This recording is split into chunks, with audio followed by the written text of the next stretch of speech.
یہ نہیں کچھ یہاں رکھا, کچھ وہاں رکھا, کچھ وہاں رکھا. اور کہتے ہیں جہاں پہ زیادہ گرمی ہو وہاں بھی نہیں رکھتے ہیں یہ, جہاں زیادہ نمی ہو, تاکہ وہ جو اسلحہ ہے اس نے خراب ہو جانا ہے, اس کو تیل بھی دینا ہے, اس کا خیال بھی رکھنا ہے, تو اس کو محفوظ رکھنا ہے. اور ایسی جگہ جہاں آمد و رفت ہو زیادہ وہاں پہ بھی نہیں ہو. ایسا کھڈے لائن کو علاقہ ہو جہاں لوگوں کی اتنی آمد و رفت نہ ہو, جہاں لوگ سوچیں گے نہ کہ یار یہاں پہ کچھ ایسا ہو سکتا ہے, وہاں پہ یہ رکھتے ہیں.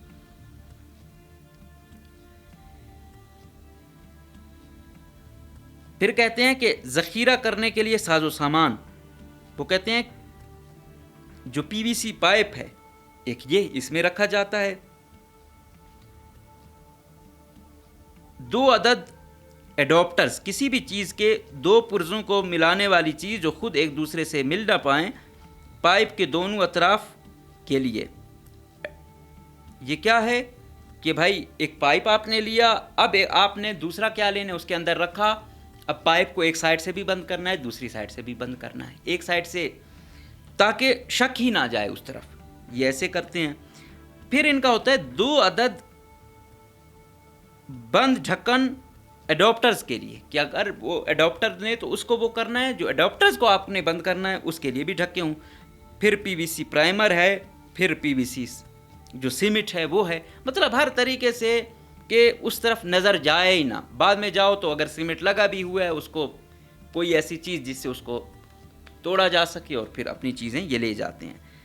پھر ساتھ میں وہ جو ہدایات دیتے ہیں وہ دیتے ہیں کہ سب سے پہلے ایڈاپٹرز کے ان حصوں کو پی وی سی پرائمر لگاتے ہیں جنہیں پی وی سی پائپ کے اندر سلپ دے کر گھسانا ہے. یہ کرنے کے بعد ان جگہوں کو پی وی سی سیمنٹ لگاتے ہیں جہاں پی وی سی پرائمر لگا ہوتا ہے. اس کے بعد ایڈاپٹرز کو پی وی سی پائپ میں سلپ دے کر گھساتے ہیں, پھر اسے خشک ہونے کے لیے چھوڑ دیتے ہیں. خشک ہونے کے بعد دونوں اطراف کے بند جو ڈھکن ہوتے ہیں ان کو لگاتے ہیں, اور ساز و سامان کے اندر ڈالنے کے بعد آپ کا ذخیرہ دفنانے کے لیے پھر وہ تیار ہوتا ہے.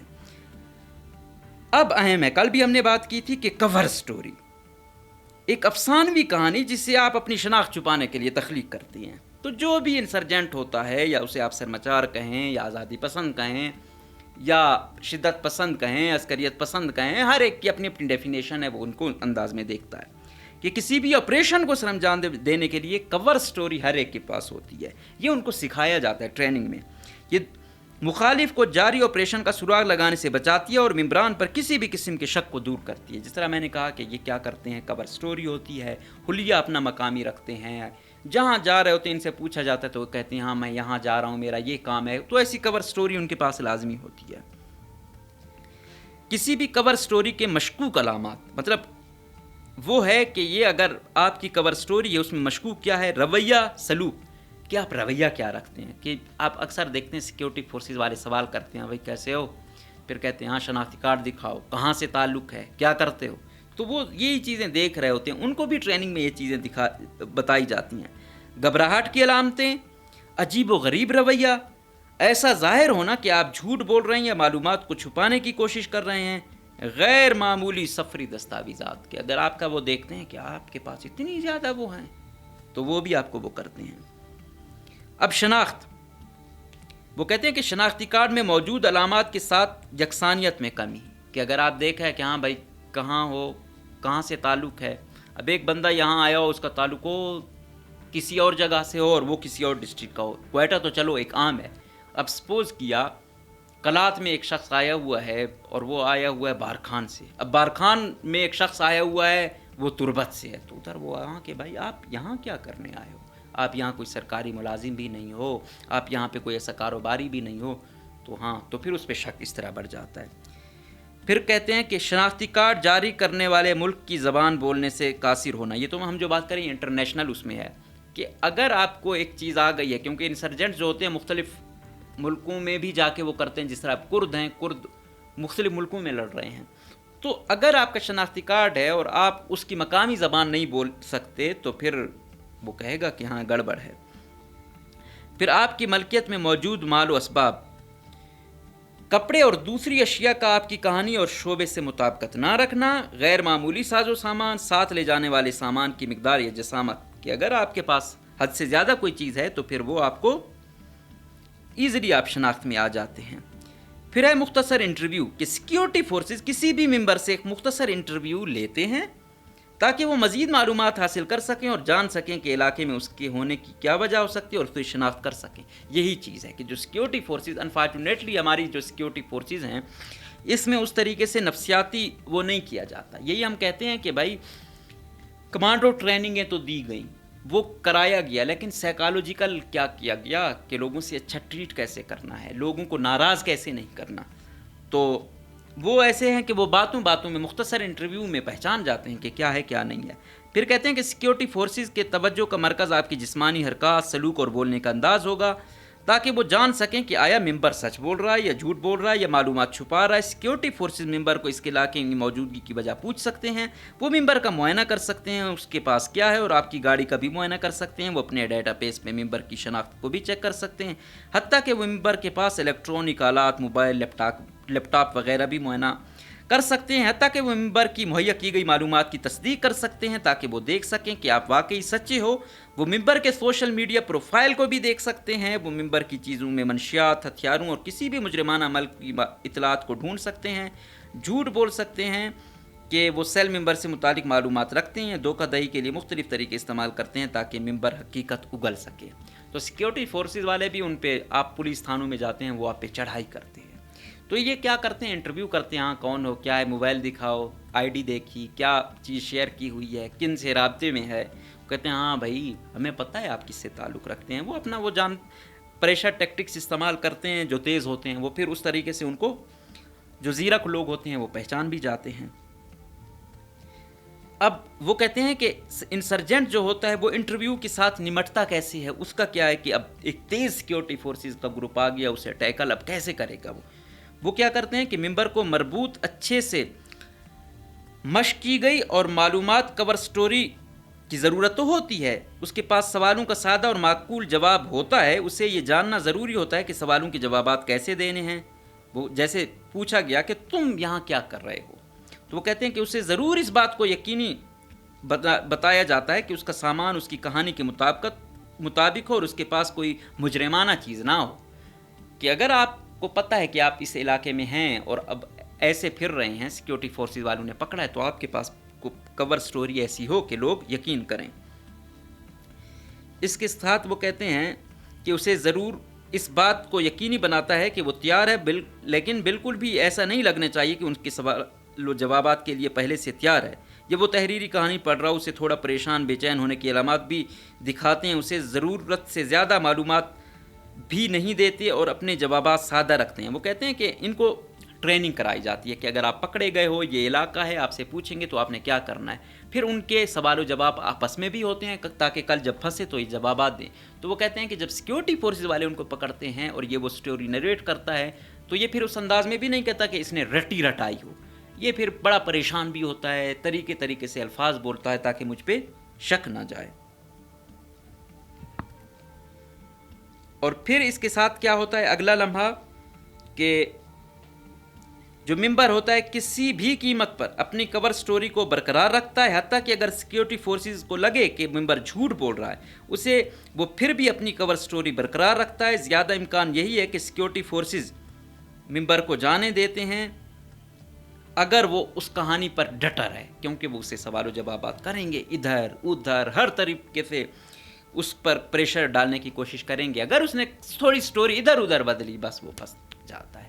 تو اس لیے یہ کیا کرتے ہیں کہ اس اپنی سٹوری پر قائم رہتے ہیں. تو آج کے پروگرام میں یہی کہ بھائی ہوتا کیا ہے کہ انسرجنٹ جس طرح میں نے کہا بنتا کیسے ہے، پھر وہ کام کیسے کرتا ہے، پھر سیکیورٹی فورسز کی نظروں سے اوجھل کیسے ہوتا ہے، اپنا کام کیسے جاری رکھتا ہے، پھر اس کے پاس جو اسلحہ ہوتا ہے، ساز و سامان ہوتا ہے، وہ چھپاتے کیسے ہیں، کارروائی کیسے کرتے ہیں. اس کے ساتھ ساتھ پھر ہم نے کہا کہ اگر وہ پکڑا بھی جاتا ہے یا اس کو سیکیورٹی فورسز والے پکڑتے ہیں تو اس کے پاس کور سٹوری کیسی ہوتی ہے اور وہ کیسے خود کو بچاتے ہیں.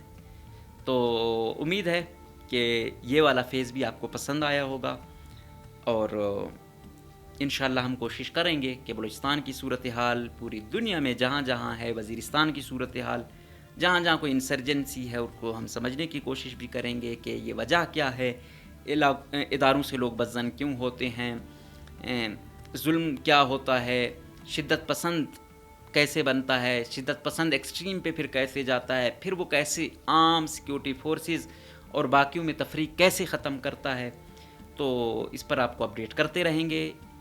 اجازت دیجیے، اللہ حافظ۔